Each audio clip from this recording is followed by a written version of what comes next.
ন্যাটোর আকারেই তৈরি হবে ইসলামিক ন্যাটো।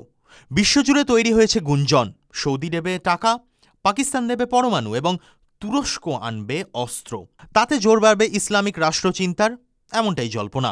কিন্তু মধ্যপ্রাচ্যের বুকে মধ্যযুগীয় চিন্তাভাবনার কারণ কি?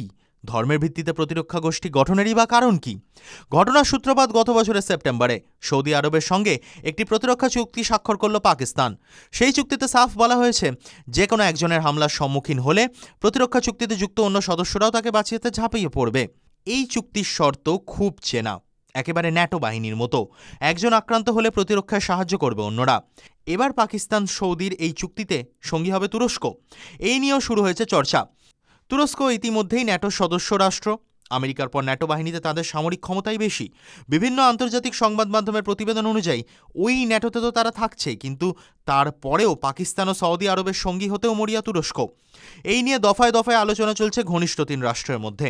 পাকিস্তান সৌদির চুক্তিতে যোগ দিয়ে ইসলামিক ন্যাটোর ভিত্তি স্থাপনে মরিয়া এরডোগানের দেশ। ওয়াকিবহল মহলের মতে, ইসলামিক দুনিয়ার লড়াইকে মাথায় রেখেই এই সামরিক গোষ্ঠী তৈরি করতে চায় তুরস্ক। বিশ্বের সমস্ত মুসলিম জনগণের মধ্যে 90% সুন্নি সম্প্রদায়ভুক্ত। অন্যদিকে শিয়া মুসলিমরা একেবারেই সংখ্যালঘু বললেই চলে। গোটা মধ্যপ্রাচ্য জুড়ে বেশিরভাগ দেশ ইসলামিক হলেও তাদের মধ্যে বিভেদের জায়গা ওই একটাই। তাই শিয়া সংখ্যাগরিষ্ঠ ইরান, ইরাক, আজারবাইজান এবং বাহরাইনকে ছাঁটাই করে সুন্নিপূর্ণ ইসলামিক ন্যাটো তৈরির স্বপ্ন দেখছে তুরস্ক। TV9 Bangla digital.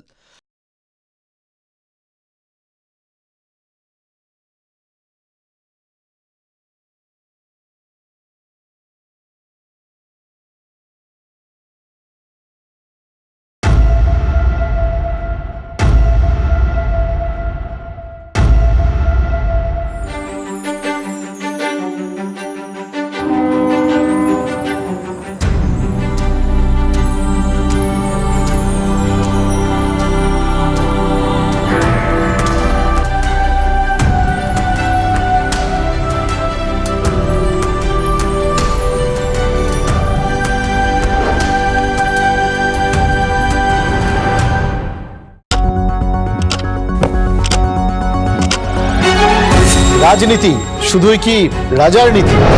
রাজা উজিরের চোখে নয়, আপনার আমার চোখে সমাজের ছবি।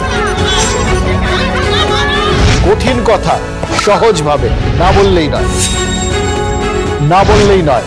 প্রতিদিন রাত 9টায় TV9 বাংলায়। TV9 বাংলা না দেখলেই নয়।